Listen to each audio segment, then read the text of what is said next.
My twin sister promised one of us would die, and she wasn't lying. They used to call us the Mirror Girls. 2 shadows, 2 mouths, 1 voice. We moved the same, breathed the same. When one of us blinked, the other's eye twitched. When one laughed, the other smiled before hearing the joke. People said it was just a twin thing, cute at first, until it wasn't. Because we didn't talk to anyone else. We had our own language. Fast, breathy, impossible to follow, like whispers tangled in wind. They said we were creepy. They weren't wrong. We weren't normal, and we never pretended to be. My name is Ava, and I had a twin sister, Aria. Had. Because one of us made a promise, and the other kept it. And now I live with the silence that followed. We were born minutes apart. Aria came first. She always reminded me of that. She said it like a joke, but there is weight in her voice. Like she owned those few extra minutes and everything that came after. Like she'd been watching the world longer than me, and I should follow her lead. I did. From the time we could speak, we had our own way of talking. Fast, hushed, twisted up with laughter and hissing sounds. No one else could follow, not even our parents. They used to lean in when we whispered to each other across the dinner table, trying to catch the rhythm. But it wasn't just words. It was something in our breath, in the way we blinked or tilted our heads, like a code wired into our bones. When we were 5, our mother caught us standing perfectly still in front of the hallway mirror, for hours, just staring. She said our reflections were smiling even when we weren't. I still remember her voice that night, shaking, like she was trying to laugh, but couldn't find the breath. She pulled us away and said, "No more games like that." But it wasn't a game. After that, she covered the mirrors with blankets. She thought she was protecting us, but whatever lived in that glass, the thing we used to whisper to when no one was around, it didn't need to see us to stay close. It had already followed us home. When we started school, things got worse. We didn't talk to anyone but each other. We wrote in journals, strange symbols, backwards letters, mirrored poetry. Teachers thought we were slow. Other kids thought we were possessed. We never corrected them. One girl said Aria followed her into the bathroom and whispered in her ear without moving her lips. She came back pale, shaking, and wouldn't say what was said. After that, nobody sat near us. They watched us like we were cursed. Aria didn't care. She'd say, the more they hate us, the stronger we become. And she believed it. She walked the hallways like she owned them, shoulders straight, eyes heavy, like she was carrying something ancient behind them. I laughed, because that's what twins do, right? You laugh with your sister. But deep down, I felt something else. Fear. Not of what they saw in us, but what I was starting to see in her. The first time our parents put us in separate rooms, Aria stopped breathing. She turned blue before they could unlock the door. Eyes rolled back, limbs limp like wet cloth. They thought it was a seizure. I knew better. That night she whispered in her sleep, "One of us will die so the other can live." She was 8 years old. She said it like it was a fact, not a threat, like something she'd read and just remembered.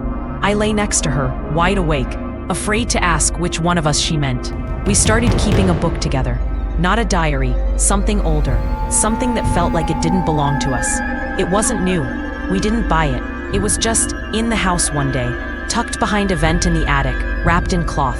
The leather was cracked and smelled like burnt dust. Pages yellowed, corners stiff like they'd been scorched.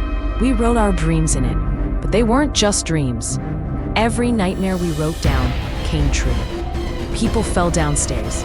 Boats flew into classroom windows. A neighbor's dog vanished. We thought it was a coincidence. Kids have wild imaginations, right? Until we wrote about a fire. It wasn't detailed, just a short line. Flames rouse. Someone screams. 3 days later, our grandmother's house burned down. She was inside. The smoke took her before the fire ever touched her. That's when Aria stopped calling it our book. She said it was hers. She started sleeping with it under her pillow. And from that moment on, her dreams got darker, and mine started waking me up in tears. By 14, Aria stopped sleeping. She said they came at night, the Watchers.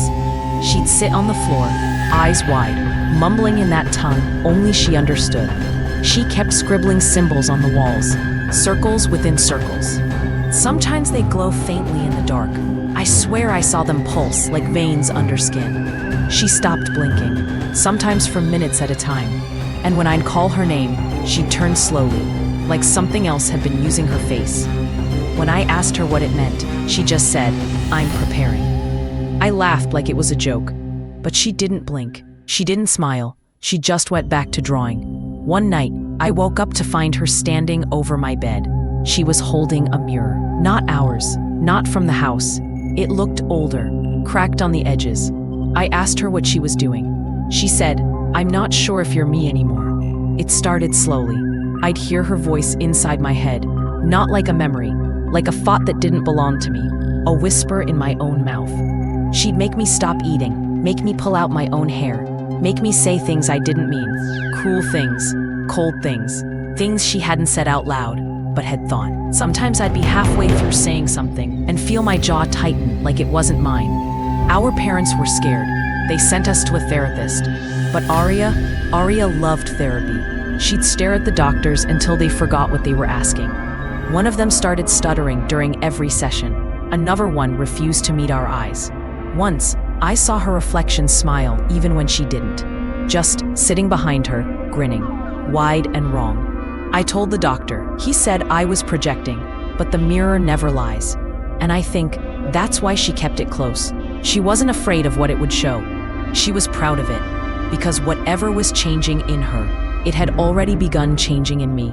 On our 16th birthday, Aria made me swear a pact. She said, "This world doesn't have room for both of us. One of us is going to leave, but we'll know when it's time." I laughed, but I felt the room grow colder, not like when the windows open. Colder like something had stepped into the room that didn't belong, like something ancient had heard her say it and was listening. She kissed my forehead and said, "You'll thank me later."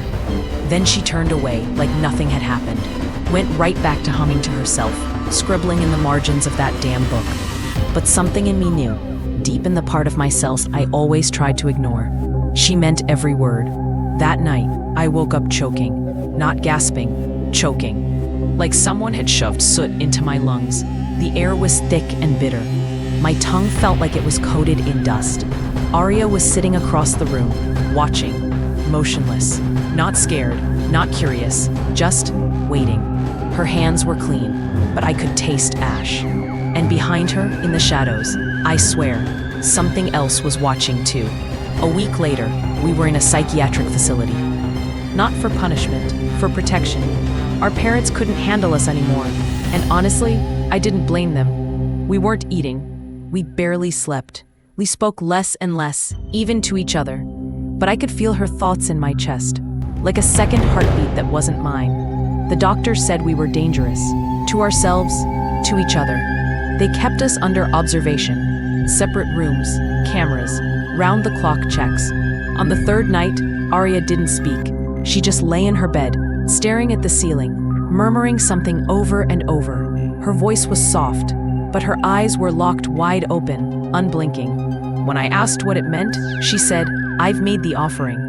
That was all. She rolled over, turned her back to me, and that was the last time I ever heard her voice. The next morning, she didn't wake up. There were no signs of trauma, no illness. Her heart just stopped, flatlined in her sleep. No struggle, no noise, no warning, just gone. The same way it started, with silence. But deep down, I knew. She didn't die. She left. They said she died peacefully, but I don't believe that. Because every night since, I hear her in the mirror. Not just her voice. It's like a breath that doesn't belong to me. Sometimes I see her behind me. Not clearly, not fully, just a flicker, a tilt of the head, her mouth moving, but my reflection saying the words. Words I didn't choose. The book is gone, burned, but I still feel its weight, like it's stitched into my skin, pressed into the back of my throat, pulsing with something that hasn't fully died. And sometimes, I wake up standing in front of a mirror I never touched, fingers moving, eyes wide, writing in a language I forgot years ago, a language that belonged to both of us, but speaks only through me now. And every time I try to stop, I hear her laughing. Not cruel, not kind, just certain. They thought she set me free, that by dying, she gave me a life. But that's not what happened. She didn't leave. She moved in. She settled in the quiet places, the pauses in my thoughts, the shadows under my tongue, the cold side of the bed that never warms. Now, when I look in the mirror, I don't see me.